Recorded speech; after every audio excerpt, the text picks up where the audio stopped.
Graça e paz a todos os amigos e irmãos, todos os inscritos no canal do YouTube da Primeira Igreja Batista do Sétimo Dia, aqui de São Bento do Trairi.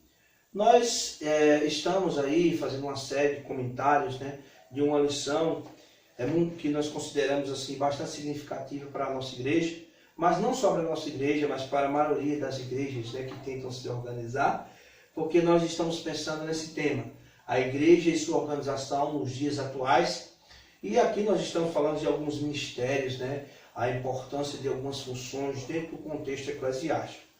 E para discutirmos o tema, falarmos do tema, eu trago aqui o nosso irmão Francisco, que participa aqui conosco, que vai trazer também a sua contribuição, falando desse tema tão interessante que é a evangelização, a pregação do evangelho.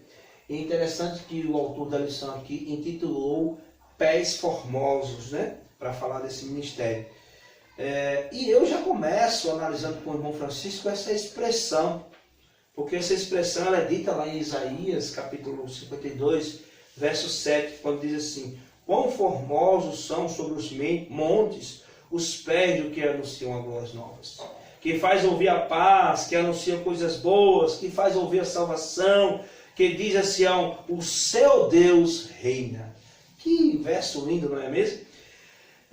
Quando a gente pensa em evangelização, a gente pensa no contexto grego, inicialmente. Evangelho tem a origem da palavra grega que significa boas novas. Para os gregos antigos, o sentido era as boas notícias que eles recebiam no campo de batalha. A proclamação daquelas pessoas que chegavam em navio, a cavalo e até mesmo a pé, um mensageiro que chegava para trazer as boas novas naquele campo de batalha, sobre as vitórias, sobre as perdas, mas mais relacionado às vitórias, não é isso? Então, nesse momento era anunciada a toda a cidade que se mantinha na expectativa de ouvir as novidades, as boas novas da guerra.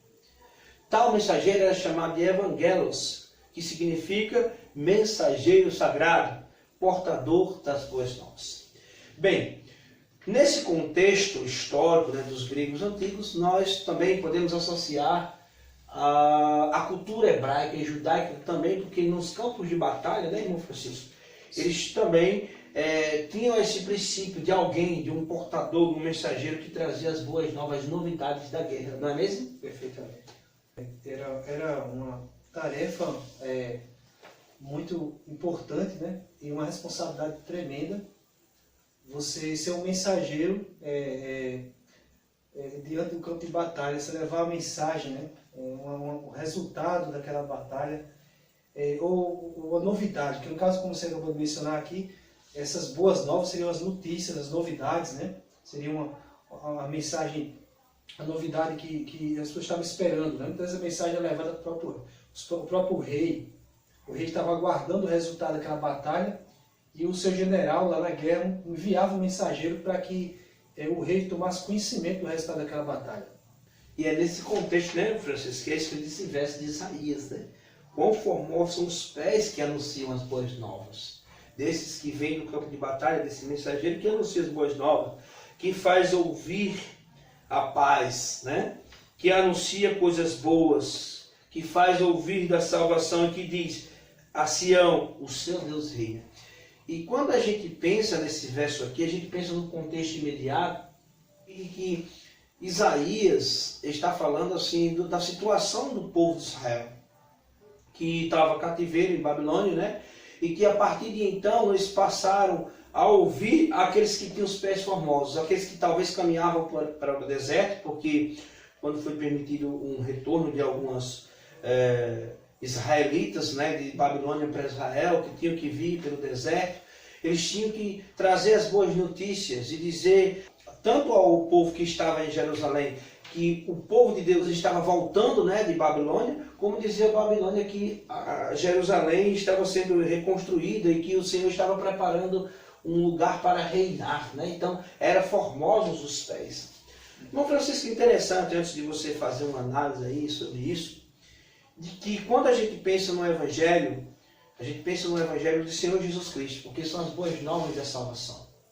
No contexto assim, primeiro advento de Jesus, Ele vem para salvar o pecador, salvar aquele que estava perdido.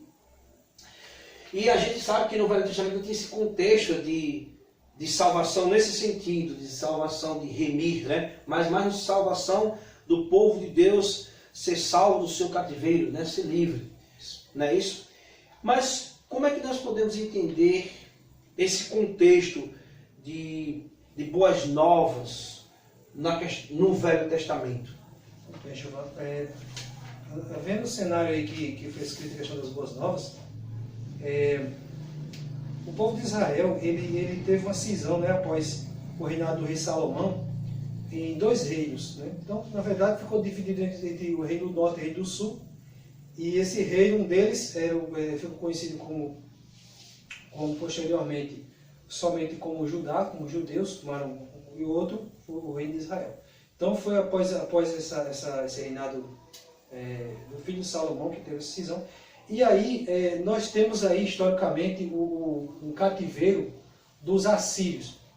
Os assírios eles atacaram praticamente o reino do norte.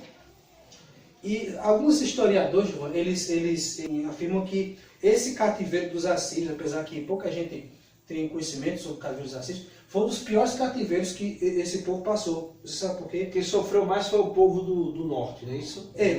No sentido do que assim, por que pior? Porque, segundo o método que os assírios usavam, Giovanni, no cativeiro, não era o mesmo método dos babilônios, porque teve posteriormente o rei do norte foi invadido pelos assírios. E isso foi por volta dos anos 700, né, antes de Cristo.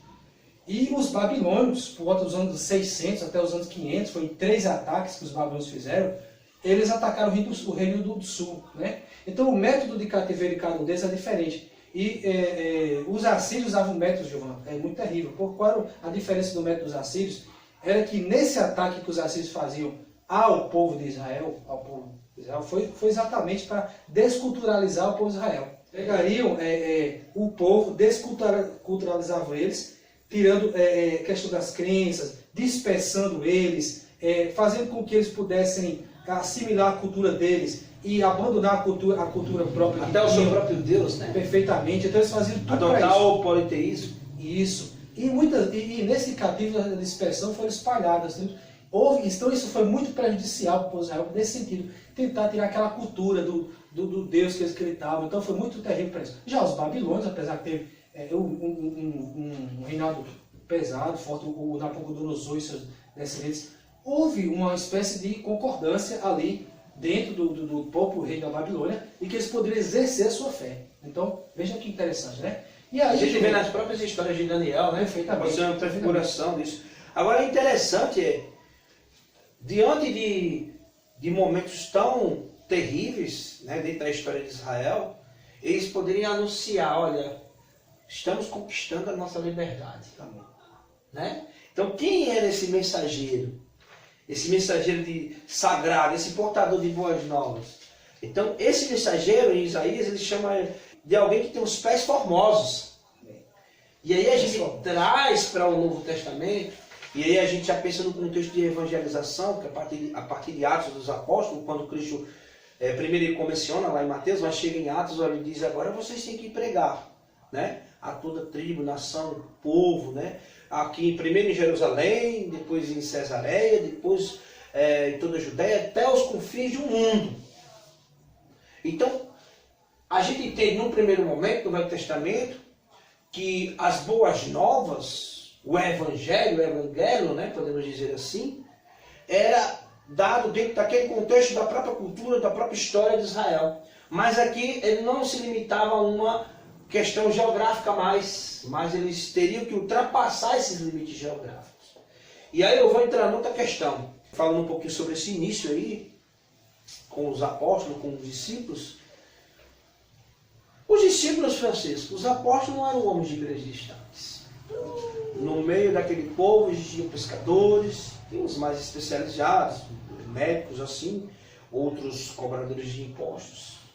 Mas eram pessoas simples. E aí a pergunta é, de onde viria o poder para que eles pudessem dar sequência, dar continuidade à mensagem de salvação que Cristo começara a pregar ali entre eles. Como é que eles poderiam conseguir? E a gente sabe que eles conseguiram porque aqui estamos nós, né? Mas aqueles pequenos homens se destacam em alcançar lugares imagináveis e atravessar gerações com essa mensagem tão especial. Como é que eles conseguiram? De onde eles tiraram o poder? Considerando o cenário que eles estavam, né? Sujeitos a um império, né? Estavam romano, né? Opressão. Não tinham essa, como se pode dizer assim, essa total liberdade para tudo ali, né? Mas aí a gente vê agora que, eu acredito que dentro do que nós estávamos conversando, por tempo aí atrás, o poder era o poder do Espírito Santo que daria coragem, né? Você falou. Daria essa intrepidez para eles levar essa mensagem independente do domínio romano, né?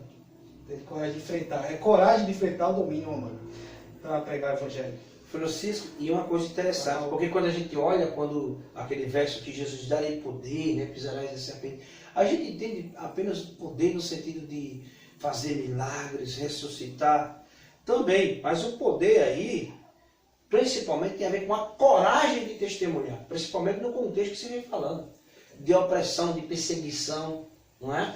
Então, isso é poder. E hoje a pergunta que nós fazemos é, será que esse mesmo poder, o poder do Espírito, me impulsiona a levar a mensagem, a levar as boas novas? Ou ainda temos medos da opressão, né, do julgamento? E é interessante pensar nessa questão do poder. Então, assim, analisando, João, que apesar de que a gente vê a história do Antigo Testamento com o relato do Novo Testamento, não são coisas tão distantes, né, João? Porque, como nós vimos agora há pouco, o povo de Israel esteve em um cativeiro, né? E o povo do Novo Testamento já estavam também em um cativeiro. Um cativeiro diferente, foram diferentes os cativeiros, mas estavam sujeitos ao domínio de outros povos, né? Como os assírios, os babilônios e agora os romanos. Você tocou num ponto interessante. 2 cativeiros. A releitura, né? A ressignificação para o Novo Testamento. Que cativeiro seria? Que tipo de opressão seria essa? Né? A opressão, existia a opressão política, a opressão ali do império, né? E a opressão do governo romano, né? Pode dizer assim, no tempo de Jesus, era muito assim, clara nos tempos dele. Existia a cobrança dos impostos, então existia aquela exploração com os povos. Existia isso.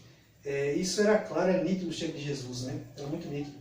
E sem falar, né, Francisco, dentro do contexto espiritual também, né? Porque Jesus diz que veio dar liberdade ao cativo, né? Vista aos cegos, libertar os oprimidos, né? Então, assim, oprimidos. Quantos a gente é demoniado ali, oprimido muitos anos, a mulher do fluxo de sangue muitos anos com aquela opressão tendo que carregar. E aí já chegou um Jesus aí, ele livra da opressão, ele liberta, ele cura, ele salva, né? Então isso é bem interessante. Agora a gente falou algo aqui interessante, eu não estou seguindo aqui uma sequência, não? E você falou algo assim, ora, se aqueles discípulos, homens de poucos destaques, receberam o poder para testemunhar, eu vou trazer uma pergunta muito significativa, porque essa pergunta foi impulsionada inclusive por um dos nossos inscritos no canal, né? E ele falou, não, os batistas do 7º dia não tem muita expressão no Brasil, seria porque a obra de evangelização, é porque não tem destaque? E aí eu trago a pergunta para mim agora, será que porque não temos pregadores famosos? Será que é porque não temos pessoas com influências na mídia? Não temos canais de TV? E a gente pensa assim, às vezes a gente fica pensando, ora, quem é que vai dar essa pensando no mesmo contexto aqui, né? Naqueles homens simples pescadores que começaram a obra, quem é que vai dar essa força, esse impulso para nós?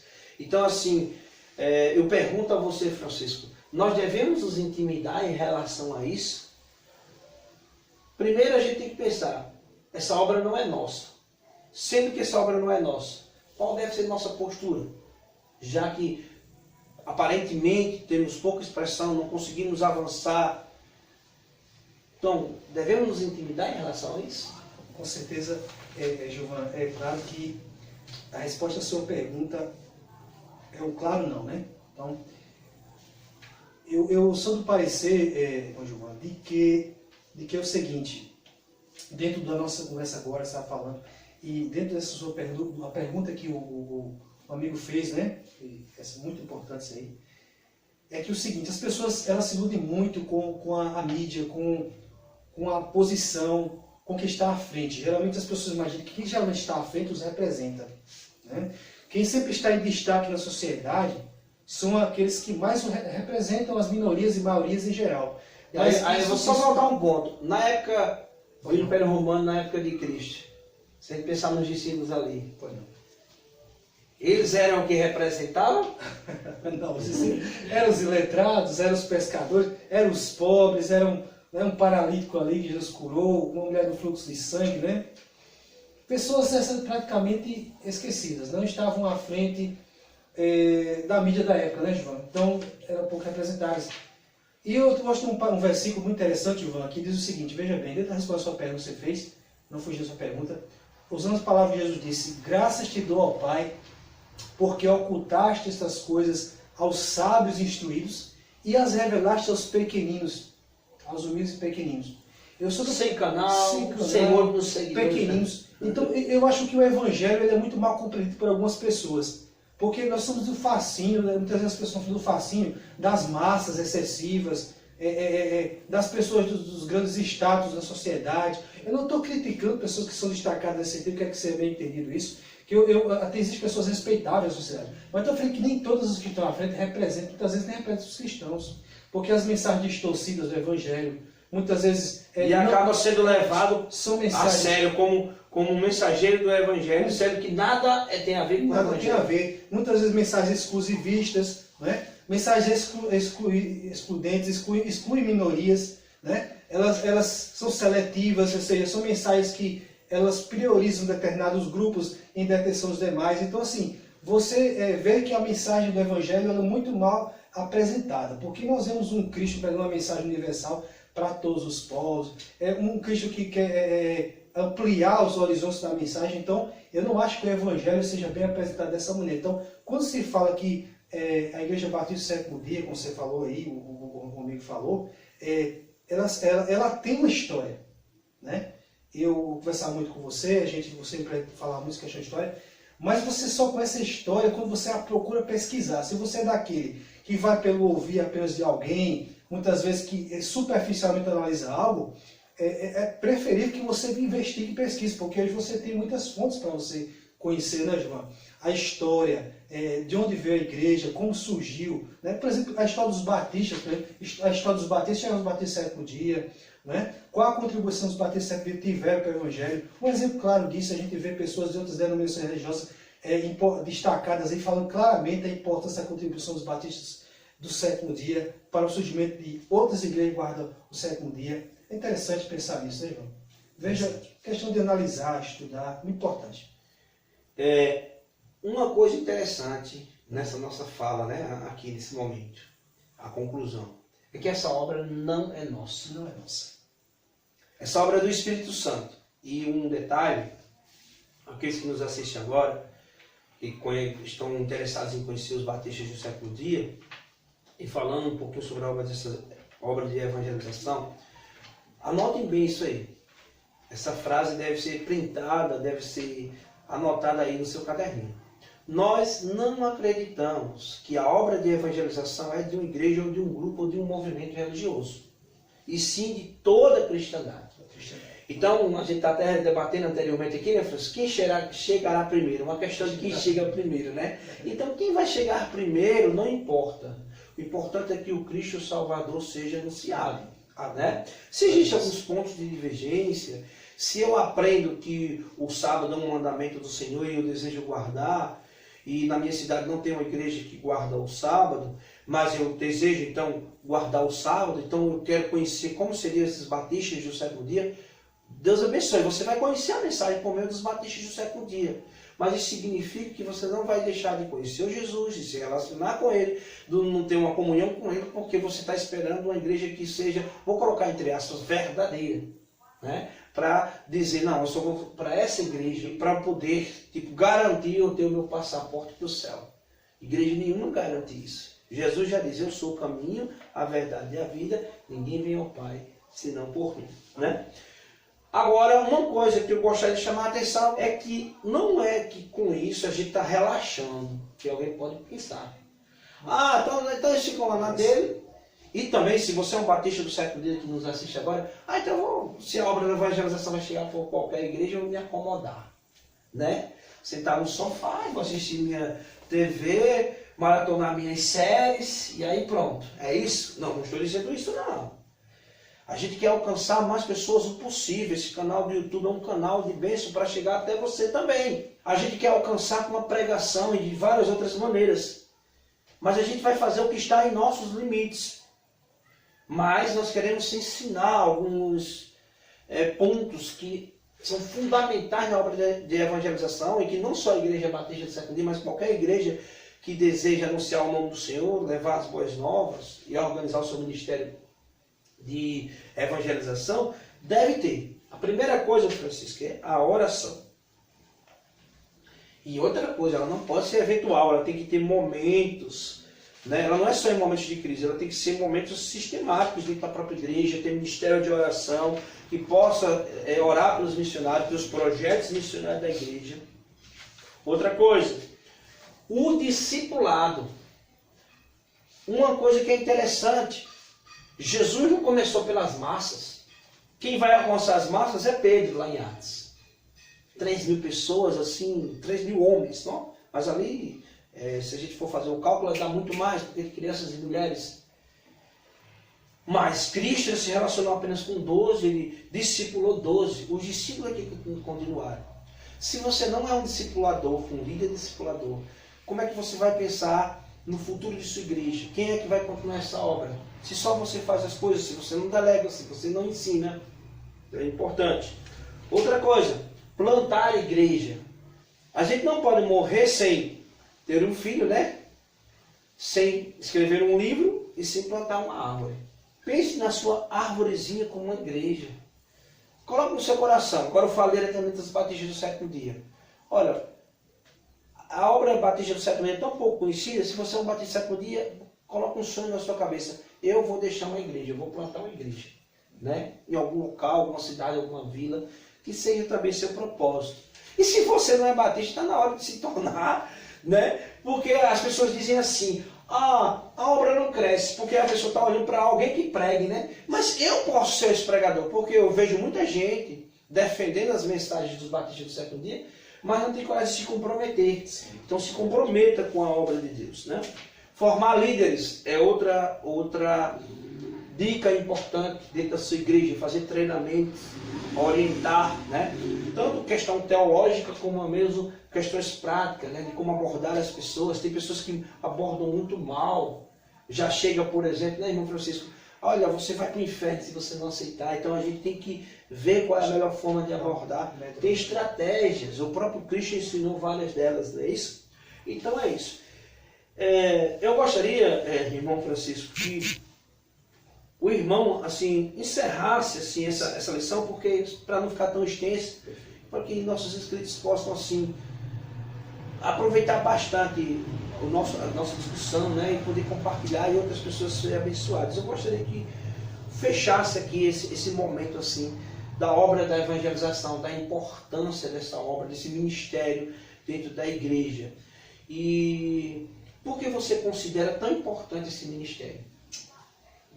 Que você, inclusive, às vezes tem atuado bastante nessa questão, porque a gente tem que ver na obra da evangelização, desculpa aí, viu, irmão Francisco, aquelas 3 dimensões que a gente fala, né?